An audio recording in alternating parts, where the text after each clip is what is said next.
안녕하십니까. 동아대학교 경영학과 이승태 교수입니다. 시민의 한 사람으로서 오늘도 최선을 다하시는 여러분들을 만나게 되어서 반갑습니다. 여러분과 저는 시민으로서 누리는 권리뿐만 아니라 의무를 갖고 있기도 하죠. 아마 가장 큰 의무 중에 하나가 납세, 즉 세금을 내는 행위가 아닐까 싶습니다. 소비를 하면서 부가가치세를 내고 일을 하면서 개인이든 법인이든 소득세를 내죠.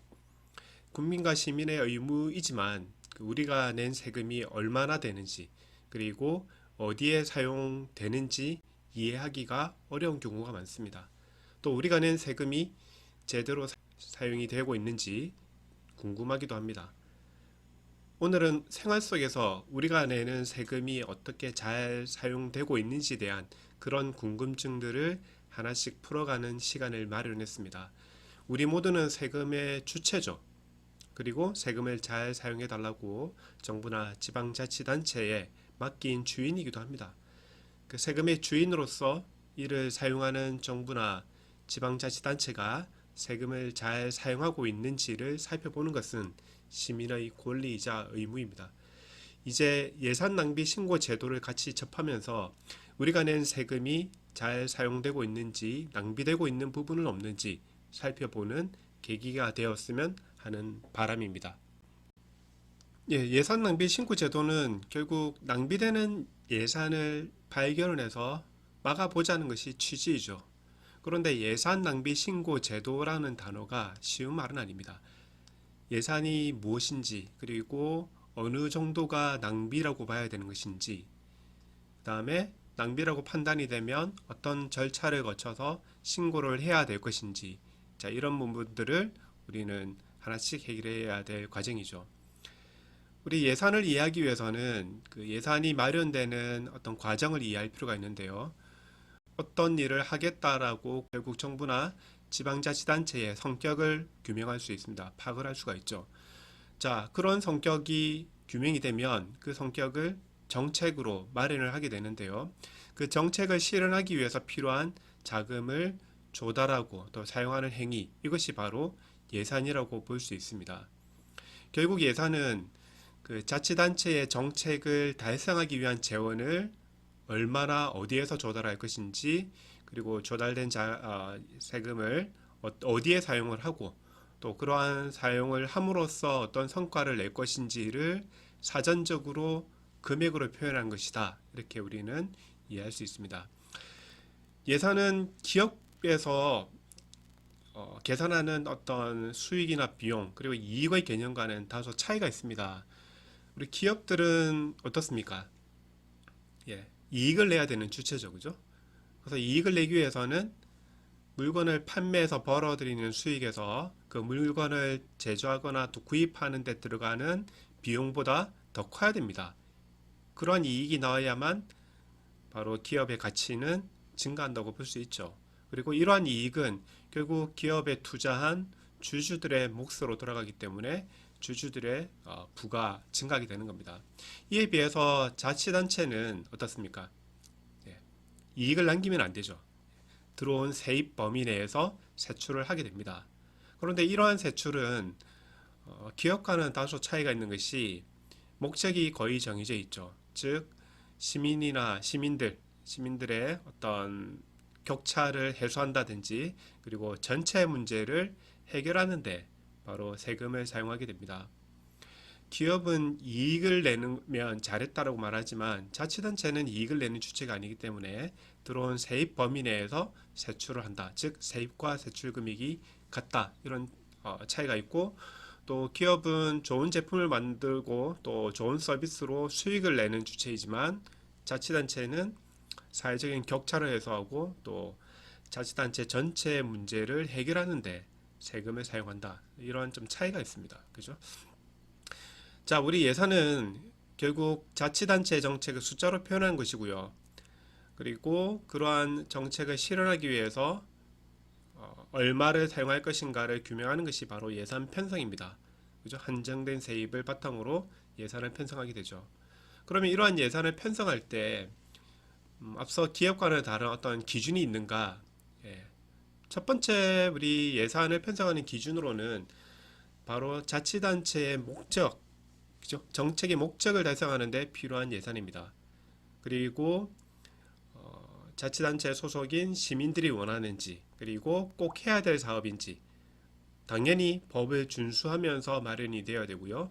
또 여러 주체들의 어떤 의견을 수렴을 했는가, 수렴 과정도 거치게 되고, 또 목표 달성을 위해서 최적의 대안인지, 예산이 더 많이 사용이 되는 건 아닌지, 그리고 예산에 비해서 효과가 적은 것은 아닌지, 이런 대안을 선택을 하기도 합니다.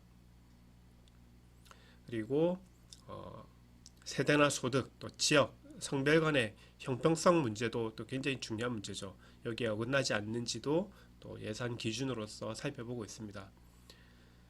자, 그렇다면 이러한 예산을 편성을 하고요. 이제 예산을 사용을 할 때 낭비되는 요소를 파악하는 것이 결국 이 예산 낭비인데, 그렇다면 이 예산 낭비는 또 어떻게 우리가 파악을 해야 될까요? 이 부분이 참 쉬운 문제가 아니죠, 그죠? 무엇이 예산 낭비인지, 그리고 어느 정도를 낭비로 봐야 할 것인지, 이것이 이제 우리가 궁극적으로 같이 살펴볼 그런 얘기라고 볼 수 있습니다. 예산 낭비를 뭐라고 생각을 하십니까? 보통 연말 되면 그 언론에 보도가 많이 되죠. 그뭐 거의 매년 나오다시피 한 얘기 중에 하나가 보도블럭을 그 교체하는 그런 얘기가 나오면서 우리의 예산이 낭비되고 있다, 이런 얘기를 한 번씩 하고 있습니다. 아마 그런 부분을 보면서 여러분들도 예산 낭비가 이런 것이구나, 이렇게 생각을 많이 하실 것 같은데요. 뭐 저도 마찬가지입니다만, 여러분들에게 갖고 있는 그런 예산 낭비 기준이 틀린 게 아니죠. 우리 예산 낭비는 한마디로 말하면 바로 비효율적인 지출이라고 말할 수 있습니다. 효율적이지 못한 곳에 또 효율적이지 못한 금액이 사용되고 있을 때 우리는 예산 낭비라고 말할 수가 있는 거죠. 자, 우리 이제 비효율적인 지출 문제는 크게 세 가지 문제로 볼 수 있습니다. 결국 지출이 이루어지는 거죠. 투입이 이루어집니다. 우리 예산은 어떤 투입을 하면 성과를 기대한다고 말씀을 드렸었죠. 그런 성과의 정도를 살펴보는 겁니다. 자, 그러면 투입을 한다는 것은 바로 예산을 사용하는 문제이고, 성과는 사전적으로 이러한 예산을 투입을 하면 이 정도 우리가 목표 달성을 이룰 수 있다라고 사전적으로 규명을 하는 거죠. 그런데 이런 목표 달성 정도가 떨어지든지, 아니면 그런 목표에 비해서 예산의 집행이 너무 많으면 우리는 예산 낭비라고 보통 볼 수 있습니다. 그 투입과 그 다음에 성과 별개로 보고요. 그 다음에 이 두 가지를 함께 보는 부분, 이렇게 세 가지 형태로 비효율적인 지출을 얘기할 수 있습니다. 보통 그 투입 부분만 놓고 우리는 경제성이라는 표현을 쓰고 있어요. 한 번씩 여러분들 들어보셨을 것 같은데, 경제적이다, 경제적이지 못하다, 이런 표현을 할 때 보통 일반 행정에서는 투입 금액, 예산이 들어간 금액을 놓고 경제성 얘기를 하고 있습니다. 그리고 성과로 부분을 가지고 효과성이라는 표현을 쓰고 있어요. 이제 달성 정도죠, 그죠? 기대했던 목표의 달성 정도, 이것을 우리는 성과라고 보고, 그 성과가 있으면 효과성이다, 효과성이 높다, 이렇게 얘기를 하고 있습니다. 그리고 이 투입과 성과 모두를 살펴보는 것이 능률성입니다. 자, 우리가 비효율적인 지출이라고 했을 때 이 세 가지 부분을 놓고 볼 수 있는 거죠. 경제적인가, 효과성이 있는가, 능률적인가, 이 세 가지 부분을 놓고 비효율적 지출 여부를 판단을 할 수가 있습니다. 자, 우리 이제 경제성 부분을 같이 살펴보도록 하죠. 그 투입되는 예산 규모에 관심을 가지는 겁니다. 보통 이제 예산 투입 금액만 가지고 파악을 하는 거죠. 보통 시장 가격에 비해서 더 많은 예산이 투입이 되었다면 예산 낭비다, 이렇게 보는 거죠. 즉 경제성 관점에서 예산 낭비는 시장 가격보다 더 많은 돈이 들어가면 예산 낭비, 이렇게 얘기를 하고 있습니다. 자, 그렇다면 그 예산 낭비라고 하는 시장 가격보다 어느 정도 높아야 예산 낭비냐? 사실은 좀 막연하긴 하죠. 그리고 이것에 대한 정확한 기준은 사실 없습니다. 그런데 일반적으로는 대략 한 30%를 초과하는 예산이 지출이 되면, 시장 가격보다 한 30% 정도 더 들어갔다, 그러면 보통 굉장히 경제적이지 못하다, 이렇게 얘기를 하고 있어요. 우리 효과성은 아까 성과를 살펴보는 거라고 말씀드렸습니다. 그래서 이제 당초 정책을 구현하기 위해서 예산이 들어가는데, 그러한 정책을 어느 정도 달성을 했는가, 당초 예상한 대로 기대를 얻게 됐는지를 살펴보는 거고요. 당초의 목표와 실제 성과치를 비교하면 좀 쉽게 효과를 얻을 수가 있겠죠. 그런데 그런 기대한 성과를 얻지 못하면 우리는 효과적이지 못하다 이렇게 얘기를 할 수 있습니다. 자, 효과성이 없다. 가장 대표적인 사례가 이런 거죠. 지방자치단체가 시설을 지었습니다. 도서관이든 체육 센터든 시설을 지었습니다. 그런데 사람이 없어요. 당초 이 시설을 짓게 되면 어느 정도 사람이 있을 거라고 당초 기대를 했는데 사람이 없습니다. 예, 그러면 보통 효과가 없다 이렇게 말할 수 있죠. 비효율적인 지출이 이루어진 거라고 볼 수가 있습니다. 자, 이 두 가지 바로 경제성과 효과성을 모두 살펴보는 것이 바로 능률성입니다. 투입과 성과를 모두 고려하는 것이죠. 그죠? 그래서 투입 예산에 비해서 기대 성과가 어느 정도 달성이 되었는가 이것을 우리는 능률성이라고 볼 수 있어요. 그래서 투입 대비해서는 성과가 너무 낮든지 아니면 어떤 기대 성과에 비해서 투입 예산이 너무 많다. 보통 이것을 우리는 예산 낭비, 즉 능률적이지 못하다 이렇게 말을 하고 있습니다. 자, 투입과 달성들 동시에 살펴보는 것이죠. 그죠? 비율이 현저히 낮다면 우리는 능률적이지 못하다라고 볼 수 있습니다. 보통 능률을 측정하는 대표적인 지표가 아마 여러분들 언론에서 많이 들어보셨을 것 같은데 BC 분석이죠. 그죠? 어떤 공공 투자 사업의 타당성을 얘기를 할 때 BC 분석 얘기가 참 많이 나오고 있습니다. 그래서 B는 이제 편익을 말하고요. C는 비용을 말합니다.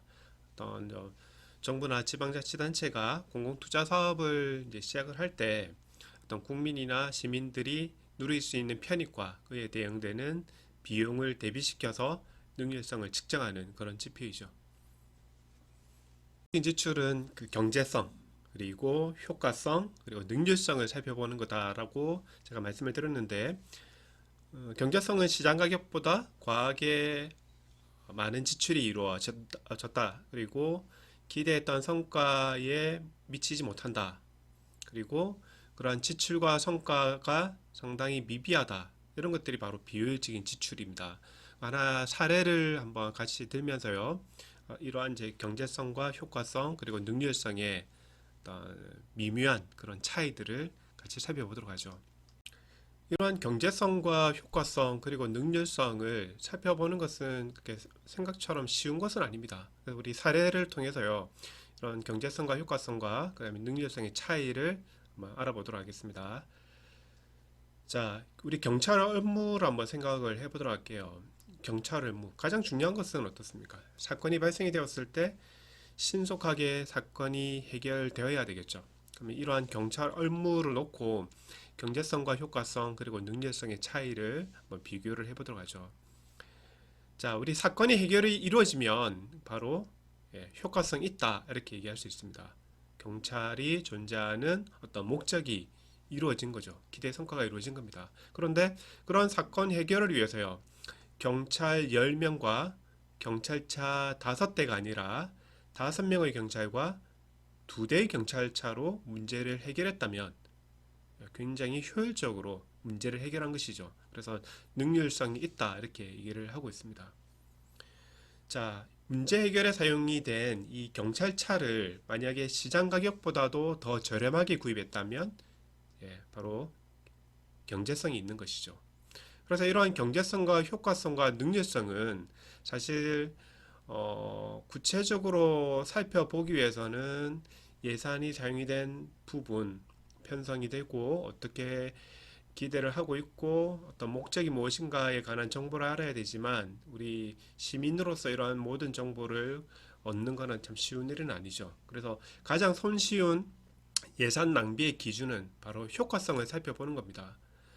어떤 예산이 투입이 되고 기대했던 목표가 이루어지고 나면 1차적으로는 기대했던 예산이 사용이 되고 있구나 이렇게 볼 수가 있고요.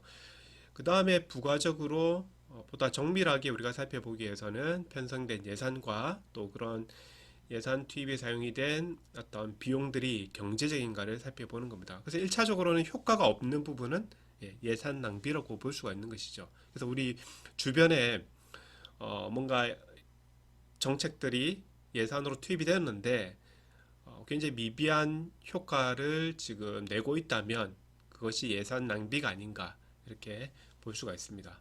예산 낭비로 알려진 대표적인 사례 몇 가지만 함께 살펴보도록 하겠습니다. 자, 황소개구리 퇴치 사업을 벌였습니다. 생태계를 교란시키고 또 토종 물고기를 잡아먹는 황소개구리를 잡자 70여일간 약 3600여 마리를 잡았습니다. 자, 문제는 이러한 퇴치 사업에 3억 300만 원이 투입이 된 거죠. 황소개구리 한 마리 잡는데 약 10,000원 가까운 예산이 투입이 됐습니다. 우리가 보통 상당히 이제 능률적이지 못한 방법으로 황소개구리를 잡았다고 볼 수가 있죠. 그다음에 이제 철도 물자를 이제 고가로 매입한 사례인데요. 그 철도 선로에 사용되는 자갈을 구입을 하면서 이제 조달청을 통한 일반 물품 구매가 아니라 이제 건설공사 단가를 적용을 해서 구매를 했습니다. 그래서 이러한 일반 물품 구매 방식에 비해서 약 147억 원 정도를 더 비싸게 사들였습니다. 경제성이 상당히 떨어지는 그런 비효율적인 지출로 볼 수 있죠. 그리고 마지막 사례는 폐수종말 처리장 예산 낭비인데요. 이제 필요에 의해서 이제 국고와 지방비, 업체 부담금 등을 투입을 해서 폐수종말 처리장을 설치를 했습니다. 자, 하루 처리할 수 있는 용량이 약 12만 톤인데요. 무려 이 중에서 87.4%가 짧게는 2년, 최장 9년 3개월 동안이나 활용되지 못하고 있었습니다. 이게 당초 폐수종말 처리장이 어떤 기대 성과가 있었을 것인데 그런 기대 성과를 전혀 얻지 못한 거죠. 굉장히 효과성이 떨어지는 비효율적인 지출로 볼 수 있습니다. 자, 이 예산 낭비는 우리 앞서 그 경제성, 효과성, 능률성을 통해서 비효율적인 지출을 찾는 개념으로 봤는데요. 사실은 굉장히 상대적인 개념입니다. 어느 지역에 누구에게 예산이 투입이 되는가에 따라서 이런 경제성과 효과성, 그런 능률성은 달리 적용이 돼야 될 그런 경우가 많죠. 그래서 획일적으로 규정하는 것은 상당히 곤란한 부분이 있습니다. 그래서 가장 중요한 것은 어떤 상식에 근거한 판단을 해보는 게 제일 좋고요. 그리고 정상적인 법 절차 아래에서 충분히 예방이 가능한 부분이 있었다. 그런데 그것을 하지 못했다면 비효율적인 지출로 볼 수가 있는 것이죠. 자, 우리가 예산 낭비를 결국 살펴보는 것은 이러한 낭비된 예산을 찾아서 그런 앞으로의 사례를 막아보자는 것이죠. 그리고 한편으로는 절감된 아이디어를 통해서 더 또 필요한 곳에 예산을 투입하는 것이 바로 목적입니다. 그래서 이제 경제적 건전하고도 효율적인 어떤 지방 재정을 구현하는데 우리 부산 시민, 우리 여러분과 제가 같이 이제 노력을 해야 될 부분이죠. 그럼 구체적으로 예산 낭비를 어떻게 신고를 할 것인가? 우리가 일상에서 이 부분은 예산이 낭비된 부분인 것 같다, 비효율적인 지출인 것 같다 판단이 되었다면, 자, 예산 낭비를 신고하는 두 가지 방법을 살펴보도록 하겠습니다. 첫 번째는 그 부산시 예산 낭비 신고 사이트로 이제 들어오시는 방법이고, 두 번째로는 국민신문고로 접속하는 방법입니다. 자, 이 중에서 이제 부산시 예산 낭비 신고를 통해서 예산 낭비를 신고하는 방법을 살펴보도록 하겠습니다. 자, 이 예산 낭비 신고는 그 주민 참여 예산 사이트를 통해 접속이 가능합니다. 그래서 여러분들 검색 사이트에서 부산광역시 주민 참여 예산 이렇게 입력을 하시고 검색을 하시면 바로 주민 참여 예산 사이트로 연결이 되게 되어 있습니다. 자, 우리 주민들의 어떤 그 사고와 생각으로 예산을 설정하는 주민 참여 예산, 이것도 여러분들 관심을 많이 가져주셨으면 좋겠고, 여기에 보시면 자, 우리 하단에 예산 바로 쓰기 감시단 신고와 예산 낭비 신고 사이트가 있는데요. 둘 다 국민신문고로 연결이 됩니다. 그래서 국민신문고로 연결이 되면 여러분들께서 개인정보하고 기타 정보를 입력한 다음에 여러분들이 신청서를 작성을 할 수가 있습니다. 그 신청서는 조금은 다소 이제 막연할 수 있습니다만 여러분들 육하원칙에 따라서 신고를 해 주시면 되겠어요. 그래서 언제 누가 어디서 무엇을 어떻게 왜 기준으로 작성을 하시면 됩니다. 길을 가는데 보도블록을 교체합니다. 뭐 이렇게 신고하는 것보다는 정확한 날짜와 누가, 그다음에 지역, 이름, 명칭, 그 다음에 무엇을 하는지, 왜 이것이 예산 낭비라고 생각이 되는지, 가령 뭐 1년 전에도 보도 교체를 했는데 또 교체를 하는 것 같다. 그래서 예산 낭비라고 생각이 된다. 그렇게 구체적으로 입력을 해 주시면 되겠습니다. 자, 이런 예산 낭비 신고를 관련해서 부산 시민들의 여러 관심을 모으기 위해서요. 부산시에서는 부산시 예산 바로 쓰기 시민감시단을 운영하고 있습니다. 이 부산광역시 예산 바로 쓰기 시민감시단은 그 조례에 근거해서 마련을 했고요. 이 조례에 따르면 건전하고 효율적인 지방 재정 운용을 위해서 설치 운영이 되고 있습니다. 여러분들께서도 이제 시민감시단으로서 활동하시는 분도 많으신데 이 부산 시민으로서 이런 그 시민감시단 활동에 적극 또 참여를 해주셨으면 좋겠어요. 현재 부산시에서는 50여 명의 그 시민감시단을 운영을 하고 있고요. 공개 모집을 통해서 운영을 하고 있습니다. 임기는 약 2년이고 1회에 한해서 연임을 하고 있어요. 네, 부산시 예산 바로 쓰기 시민감시단에서 활동하시면 그 현장을 확인한다든지 또 제도 개선 마련에 또 의견을 표명하기도 하시고요. 그리고 여러 가지 교육 프로그램에 또 참석을 하셔서 예산 낭비가 어떤 것이고 예산 낭비가 되는 부분들을 어떻게 막을 것인지에 대한 아이디어를 많이 내고 계십니다. 자, 우리가 예산 낭비 신고를 하기 위해서는 예산과 그리고 시군구의 그 정책들에 관한 정보를 알고 있으면 큰 도움이 되는데요. 그래서 그러한 정보는 그 시군구 홈페이지를 1차적으로 참고하시는 것이 제일 좋습니다. 그 홈페이지에 들어가 보시면 각 지자체별 어떤 정책에 대한 법령이나 조례 등이 상세하게 나와 있고요. 그리고 행정자료, 의회 회의록 등이 나와 있으니까 그 자료를 이용해서 그 지자체, 지방자치단체들의 예산 사용 현황을 얻을 수가 있습니다. 그리고 어떤 이슈가 된 경우에는 그 언론 자료를 참고하는 것도 도움이 되시겠죠.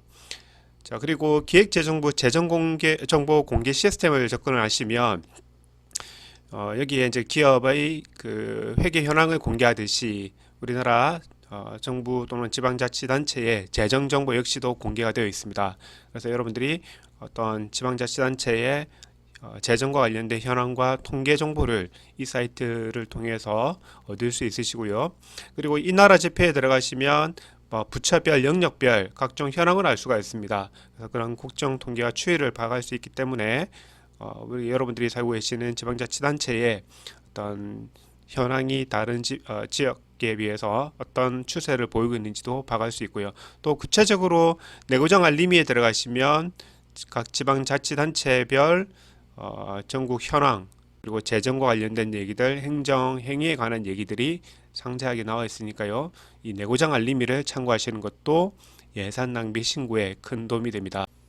우리가 예산 낭비를 살펴본다는 것은 결국은 부산시 예산의 주인이 우리라는 얘기고요. 그 예산이 허투루 사용되지 않도록 감시하는 것이죠. 그리고 어떤 잘못된 부분에 대해서는 시정을 요구하는 것이라고 볼 수 있습니다. 그리고 이런 것들이 제도적으로 마련되도록 제도 개혁을 요구하기도 하는 거죠. 낭비되고 비효율적인 지출을 막아보는 겁니다. 바로 우리 납세자의 권익이죠, 그죠? 그리고 우리에게 필요한 예산을 편성하도록 요구를 하는 거고요. 또 이런 것들을 활동하기 위해서 예산 낭비 신고 제도가 지금 도입이 되고 있는 겁니다. 우리 부산 시민 여러분들께서도 이런 예산 낭비에 관심을 많이 가져주셨으면 좋겠고, 또 활발하고 적극적인 이런 예산 낭비 신고 제도에 또 여러분들 다 같이 참여를 해 주셨으면 하는 바람입니다.